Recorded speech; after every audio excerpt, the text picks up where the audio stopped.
suasana kita ciptakan pernikahan kita tetap aman, rumah tangga kita tetap aman, kita ciptakan ini. Kejadian 2:23. Kita tahu pada hari itu Adam dibius total oleh Tuhan. Karena akan ada operasi tulang rusuk. Itu operasi besar. Kalau nggak dibius, wah pasti Adam kesakitan. Nah begitu selesai operasi, Alkitab mengatakan Tuhan membuat Adam tidur nyenyak. Nah saya tertarik itu ada kata nyenyaknya di situ. Tidur nyenyak. Begitu Adam tidur nyenyak, operasi berlangsung. Operasi selesai, Adam bangun. Ya. Begitu Adam bangun, lalu dia melihat ada sesosok yang dia nggak pernah tahu. Karena selama dia hidup, dia hanya ketemu binatang-binatang itu. Tiba-tiba hari itu ada seorang perempuan. Nah, semua kita pasti ngalami yang sama bukan?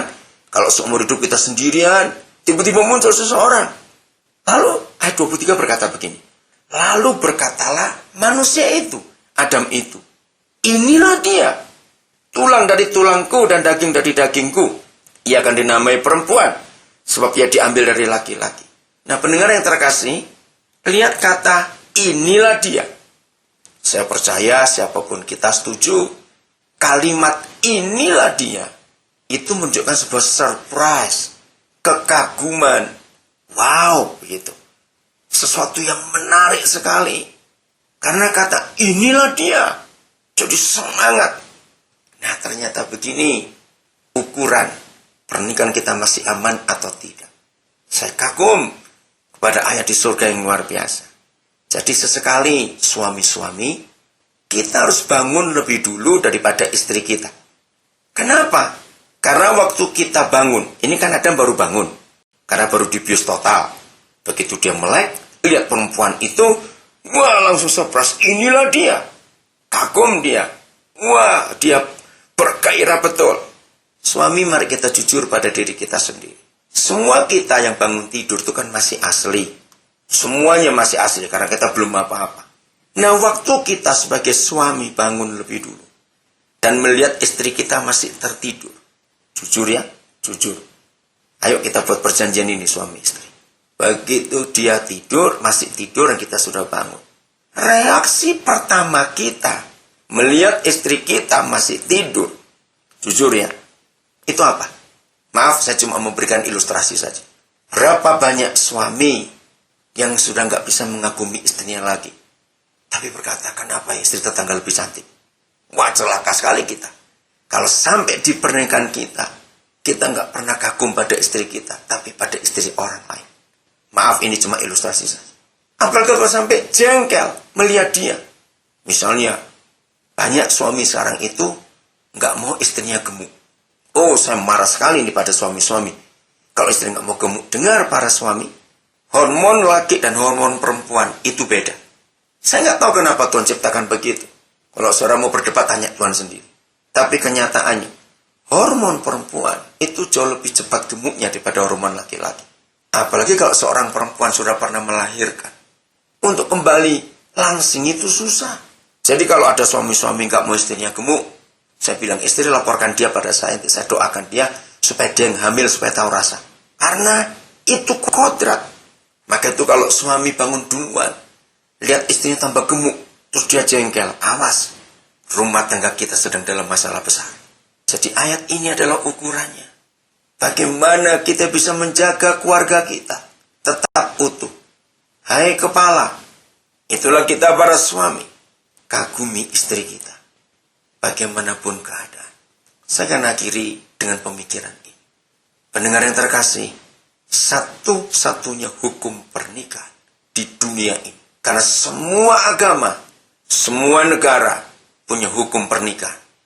Tapi satu-satunya hukum pernikahan yang begitu luar biasa dan tidak pernah dimiliki oleh buku dan Tuhan dan di agama apapun juga adalah hukum kita yang berkata suami itu kepala, istri itu tubuh. Maka itu satu-satunya buku dan satu-satunya Tuhan, karena ada jutaan Tuhan di dunia ini yang menuliskan dan berfirman, aku benci perceraian. Itu hanya Tuhan kita, dan itu ada di Malayaki 2 ayat 16.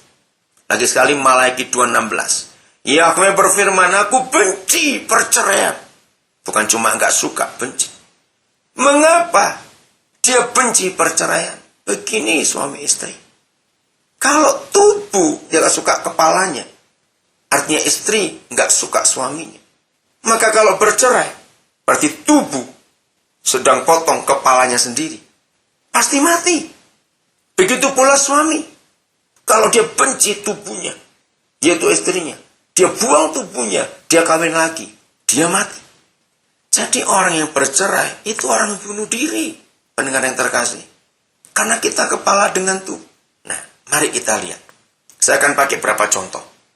Setiap orang yang sakit, kalau dokter memeriksa secara diagnosa luar, nggak ketahuan, maka langkah kedua, foto, ronsen.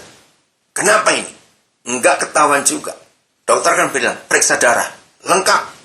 Periksa kotoran, periksa ini, semuanya. Nggak ketahuan juga. Lihat, dunia medis akan mengatakan yang terakhir ini. Pasti, kalau tubuhnya sudah nggak diperiksa, nggak ada apa-apanya. Pasti kepalanya. Dokter bilang pasti CT scan atau MRI, itu periksa otaknya. Nah, apa artinya? Suami istri. Maka itu saya sering berkata kepada anak-anak laki, menjadi suami itu jauh lebih berat daripada jadi presiden. Presiden bisa pensiun, suami nggak bisa pensiun kalau nggak mati. Jadi ketika keluarga kita ada apa-apa, yang salah pasti bukan tubuh, yang salah pasti kepala. Itulah suami. Jadi kita bertanggung jawab suami-suami dalam keluarga kita, dalam hidup anak-anak kita, istri kita. Saya percaya semua kita pernah mengalami tubuh kita sakit. Kepala pun tetap sayang. Satu kali kaki kita pernah tersandung. Apalagi kalau kena tulang kering kita. Begitu kena tulang kering kita, ujung meja, waduh sakitnya luar biasa. Kan nggak mungkin ada. Lalu kepala berkata, hei mata lu di mana? Kenapa kamu jalan nggak lihat-lihat? Maka itu sebelum kita akhiri renungan ini, embun pagi ini, mari kita periksa hati kita, pendengar yang terkasih. Hati kita beres atau tidak? Bersih atau tidak? Saya akan akhiri dengan ilustrasi ini. Mengapa zaman dulu, sebelum ada senjata yang hebat-hebat seperti sekarang, kalau antar kerajaan berperang, mereka pasti cari mata airnya. Kerajaan itu mata airnya di mana? Satu-satunya perlu dijaga. Kalau sekarang itu pusat reaksi nuklir, reaktor nuklir, satu negara itu dijaga. Takut dirusak. Nah zaman dulu yang sangat dijaga adalah mata air. Itu dijaga 24 jam penuh. Mengapa? Karena kalau sampai musuh tahu di mana sumber air negara itu, maka untuk menyerangnya gampang. Masukkan racun ke mata air, maka dengan sendirinya seluruh kerajaan akan mati. Dan nggak perlu perang. Ternyata cara itu dipakai iblis sampai hari ini. Dia kotori hati kita dengan kejengkelan, iri hati, kekecewaan, sakit hati, dendam, benci, dan sebagainya. Begitu hati kita diracuni, hidup ini rusak semua. Maka itu lagi sekali Amsal 4:23. Jagalah hati. Anak-anak muda, pegawai-pegawai, pejabat-pejabat, semua kita. Penjual-penjual di pasar, saudara kita para penarik becak, tukang ojek, siapapun kita. Ayo kita jaga hati kita. Kalau hati kita bersih, pasti berkat surga akan turun. Kebaikan Yahweh akan kita alami.